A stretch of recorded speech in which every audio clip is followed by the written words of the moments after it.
আসসালামু আলাইকুম, সবাই কেমন আছেন? আজকে আমি আপনাদেরকে যে 3টা ডিম নিয়ে নিয়েছি, 3টা ডিম, এখানে ডাল নিয়ে নিয়েছি, কয়েকটা আলু কেটে নিয়েছি। এই আলুগুলো এগুলো দিয়ে একসাথে রান্না করে দেখাবো। আমি ডিমটা আগে ভেজে নেব।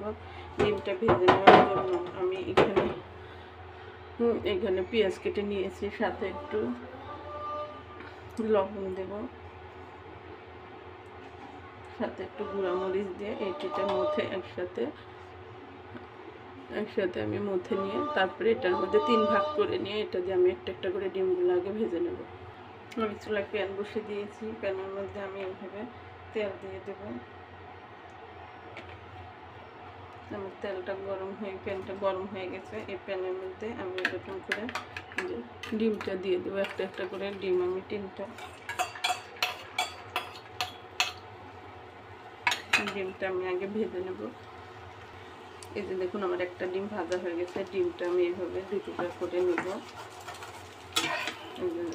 ডিমটা আমি এইভাবে 2 টুকরা করে ডিমটা উঠে নেব। আমি একইভাবে 3টা ডিমই ভেজে নেব।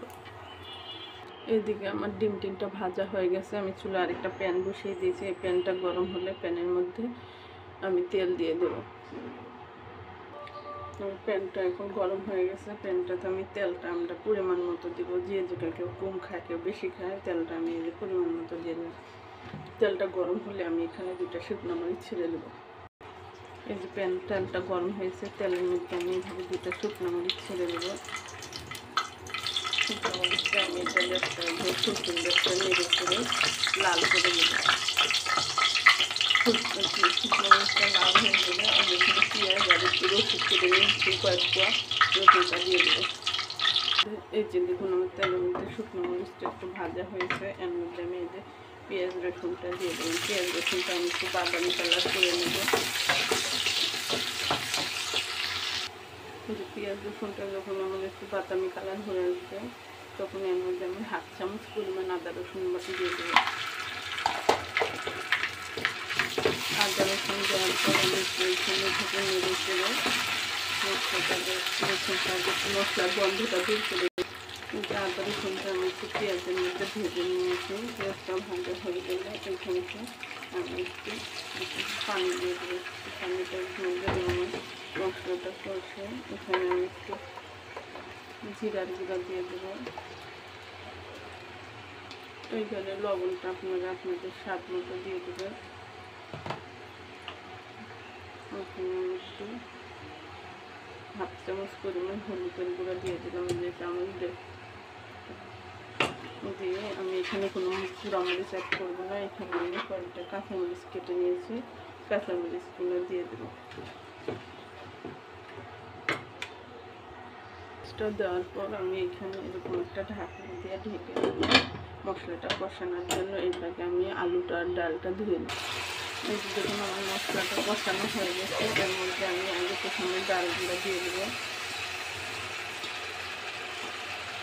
ডালগুলো দিয়ে এখানে আলুর ঝোলগুলো দিয়ে দেবো। আমি একসাথে ভালোভাবে নেড়ে চেড়ে নেব।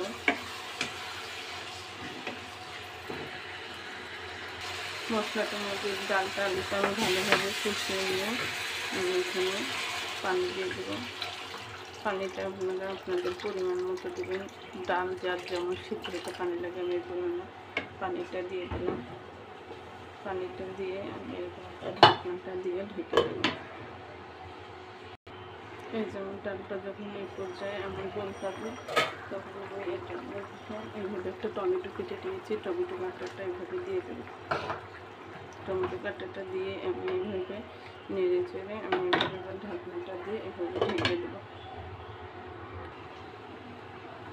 আমার ডালটা যখন এই পর্যায়ে এমন হয়ে আসবে, তখন আমি ডালের মধ্যে আমি এই যে দেখুন ডালটা আমার সিদ্ধ হয়ে আসছে। এই ডালের মধ্যে আমি এই যে ডিমগুলো ভেজে নিয়েছিলাম, ডিম 3টা দিয়ে দেবো।